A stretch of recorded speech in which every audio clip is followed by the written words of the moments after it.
When we talk about the cold weapon era, which army do you think was the strongest? Many people would name the Urartian heavy cavalry or the Spartan heavy infantry, but in my opinion, the Mongol cavalry was the most terrifying and abnormal military force of all time. Let's look at the real historical data. The Mongols completed their grand conquests in just 25 years. Their achievements surpassed the 500-year expansion of the Roman Empire. The territory they conquered was 5 times larger than Rome at its peak. And here is the craziest part. How many soldiers did Mongolia use? The total Mongol population was just over 1 million, with only about 100,000 combat troops. Yet they defeated enemies with overwhelming numbers. The Jin dynasty had 50 million people. The Southern Song had 70 million. The Khwarazmian Empire had another 50 million people, and its army was 5 times larger than Mongolia's. So why are the Mongols absolutely terrifying? First of all, their speed was beyond imagination. Centuries before Germany invented Blitzkrieg, the Mongols were already mastering lightning warfare. When the Russians first encountered Mongol cavalry, they were completely shocked. These warriors appeared out of nowhere. By the time you spotted them, they were already right under your city walls. They swept through your defenses in an instant, then mysteriously disappeared. The most terrifying thing is their endless mobility. One day they are besieging a city. The next day they appear dozens of kilometers away. It seems they never need rest. In less than 2 days, they strike again. During World War II, Germany's famous Blitzkrieg advanced 80 kilometers per day at maximum. Over 700 years ago, the Mongol cavalry also marched 80 kilometers a day, with no fuel required. Some ancient armies achieved even faster speed, covering 1,000 li in 6 days. Do you know who they were? You may wonder, how could soldiers keep fighting without exhaustion? At their peak, each Mongol warrior brought up to 18 spare horses to rotate non-stop.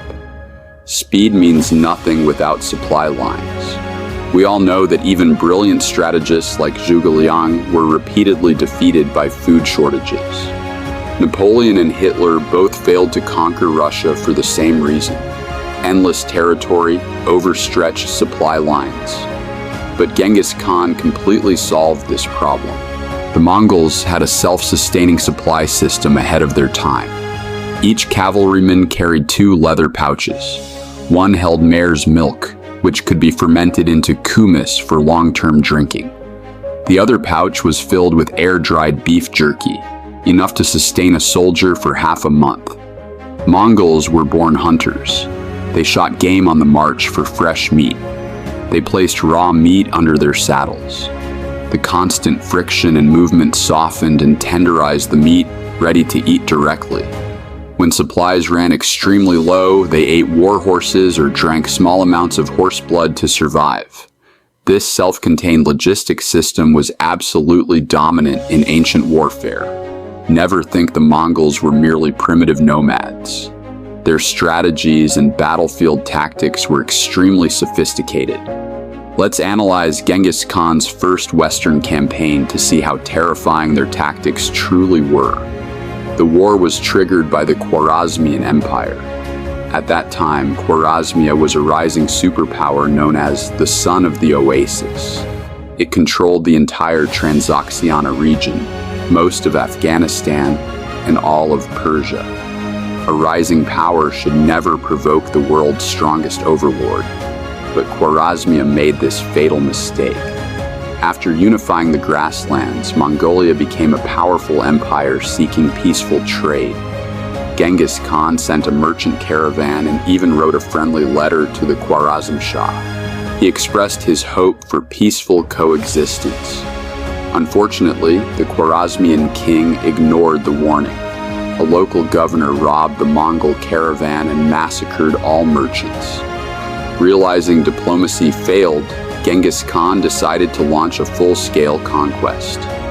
In 1219, Genghis Khan personally led 100,000 elite cavalry westward. This began Mongolia's first Western campaign and opened a century-long nightmare for Europe. Genghis Khan's tactics were extremely clever. Instead of directly attacking heavily fortified cities, Mongol troops raided rural villages first. They drove villagers into the cities to create massive panic. They issued a clear ultimatum: surrender and pay tribute or face total massacre. For resisting cities, the Mongols spared only craftsmen for technical labor and executed the rest. In extreme cases, they wiped out millions of people in a single week, turning prosperous cities into dead ruins. Under this terrifying psychological pressure, most Khwarazmian cities surrendered without fighting. Genghis Khan once said his greatest joy in life was to defeat enemies, seize their wealth, ride their horses, and take their wives and concubines. This powerful belief kept his distant army extremely motivated. To summarize their strategy: create terrifying psychological suppression, force surrender, retain technical talents, and inspire soldiers with huge spoils. The Mongols were far smarter than their barbarian stereotype. Soon, Genghis Khan realized he had overestimated Khwarazmia's strength. It was simply overkill. Since the army had traveled so far, Genghis Khan ordered two legendary generals, Jebe and Subutai, to continue west for 3 more years.